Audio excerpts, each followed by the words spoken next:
যে দেশে শাপলা প্রতীকে ভোট দেওয়ার অপরাধে 3 সন্তানের জননীকে, স্বামীকে আটকে রেখে 3 সন্তানের জননীকে ধর্ষণের শিকার হয়, সে দেশ আপনার গণতান্ত্রিক দেশ হয় কিভাবে?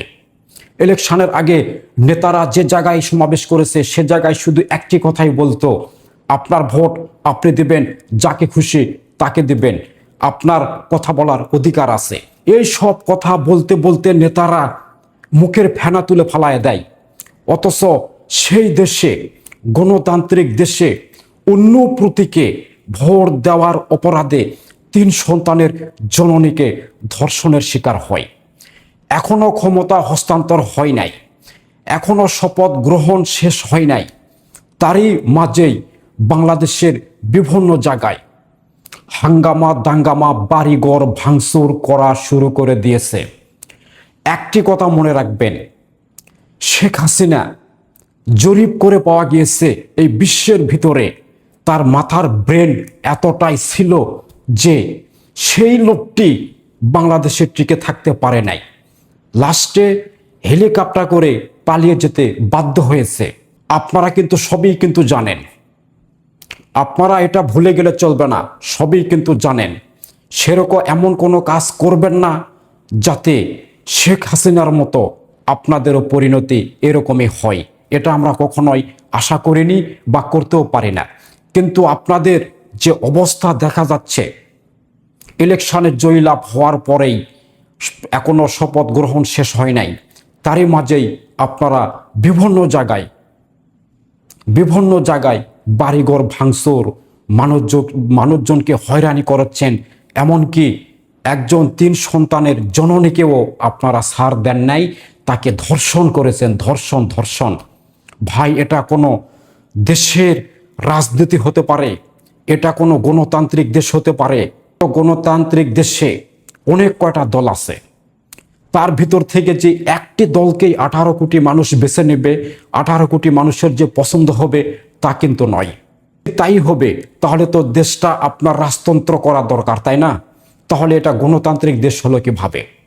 যেখানে মানুষজনের কথা বলার অধিকার নেই, যেখানে মানুষের পছন্দের প্রতীকে ভোট দেওয়ার অপরাধে নির্যাতিত হতে হয় বা ধর্ষণের শিকার হতে হয়, তাহলে সেই দেশ আপনার গণতান্ত্রিক দেশ হয় কিভাবে? সবার কাছে একটি মাত্র প্রশ্ন, এবং সরকারের যে দল গঠন করেছেন আপনাদের কাছে হাত জোর করে মিনতি করতেছি, প্লিজ, আগে যে দলটি আওয়ামী লীগের মতো একজন শক্তিশালী দল টিকে থাকতে পারেনি, তাই আপনাদের প্রতি সম্মান রেখে বলতেছি, এমন কোনো কাজ করবেন না যাতে করে ওই লেভেলেই আপনাদেরকে পালাতে হয়। সময়টা কিন্তু অনলি 5 বছর। এই 5টা বছর আপনারা দেশের জন্য কাজ করেন এবং বিরোধী দলকে সঙ্গে নিয়ে সবাই মিলেমিশে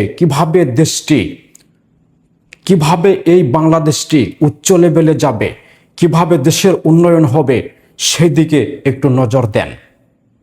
মানুষের বাড়িঘর ভেঙে চুরে লাভ কি বলেন? যার বাড়িঘর আপনি ভাঙছেন, আপনি কিন্তু ওই ঢাকা থেকে গিয়ে সেই বাড়িঘর ভাঙতেছেন না, আপনার পাশের গ্রামেরই বাড়িঘর আপনি ভাঙতেছেন। এমনকি এই রাজনীতির জের ধরে একই গ্রামের একই মহল্লার আপনি বসবাস করেন, আপনি আরেকজনের বাড়িঘর ভাঙতেছেন কেন রে ভাই?